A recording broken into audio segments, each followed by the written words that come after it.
Ano kaya ang pinakamahalagang bahagi ng enabling leadership na dapat palakasin? Explain, motivate, or liberate? Ano sa palagay nyo? Pwede po ba sa inyong grupo ng tatlo, pag-usapan nyo for 3 minutes? Please pause the video.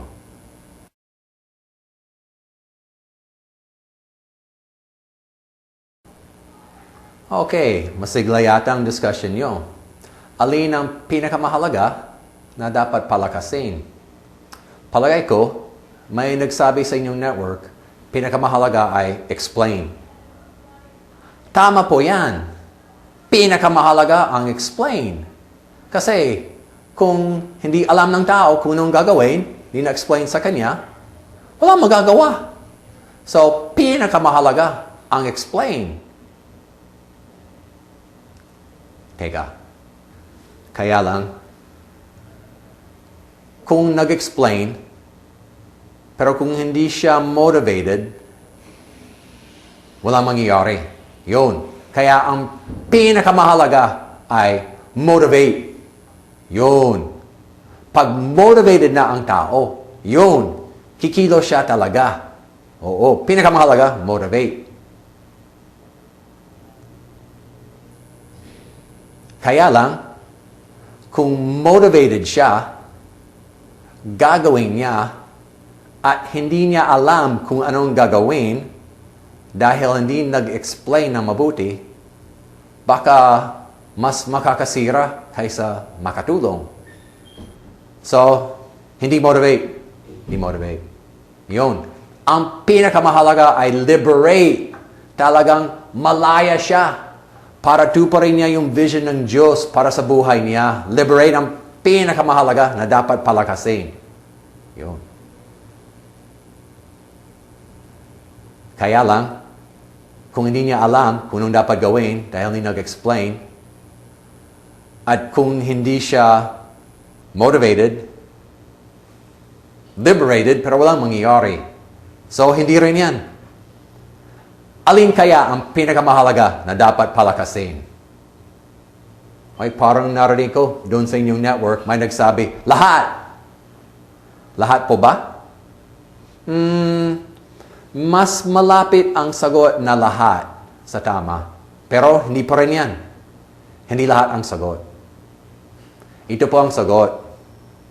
Ang pinakamahalagang bahagi ng enabling leadership na dapat palakasin para maging mas effective ay kung saan ikaw ay pinakamahina.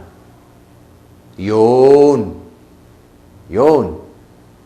Kung hindi ka magaling mag-explain, kailangan palakasin, explain. Kung magaling ka mag-explain pero hindi ka nag-motivate, mag-motivate. Kung malakas na explain and motivate pero walang liberate, yun, kailangan liberate. So kung saan ka pinakamahina, yan ang pinakamahalaga para sa iyo na yan ang palalakasin mo. Yun. Kaya, paano pwedeng gawin? Sa area na pinakamahina ka, ano ang isang action na pwede mong gawin ngayong buwan para palakasin ang area na yan? Siguro may ideya ka na. Kung wala ka pang ideya, tanungin ang kasama mo sa grupo na malakas dyan. Kaya sadyang ginawa yung grupo, isang malakas sa bawat isa sa tatlo. Okay po ba? So, yan ang ibabahagi natin ngayon. Anong isang action na gagawin mo ngayong buwan para palakasin ang pinakamahinang bahagi mo? Explain, motivate, or liberate. So, take 2 minutes each sa inyong grupo ng tatlo para magbahagi. Please pause the video for 6 minutes.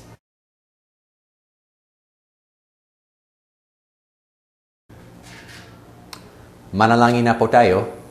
Ipapanalangin ang inyong kasama sa kanan na tutulungan siya ng Panginoon para maging lalong effective siya in enabling others. Huwag tayong manalangin sabay-sabay. Sunod-sunod, ipapanalangin ang nasa kanan, tapos tuloy. So please pause the video para manalangin.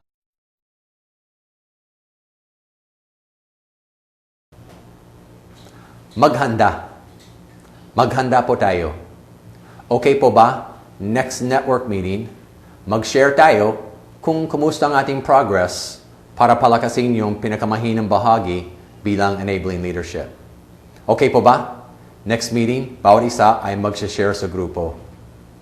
Kung payag kayo, lalo makakatulong.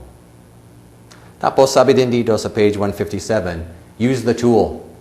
Itong ginawa natin kanina, yun din ang pwede niyong gamitin sa mga leaders sa inyong iglesia para maging malakas sana sila sa tatlong bahagi, para maging lalong effective sila in enabling others. Itong enabling leadership, hindi lang para sa pastor, hindi lang para sa implementation team, para sa lahat ng leaders.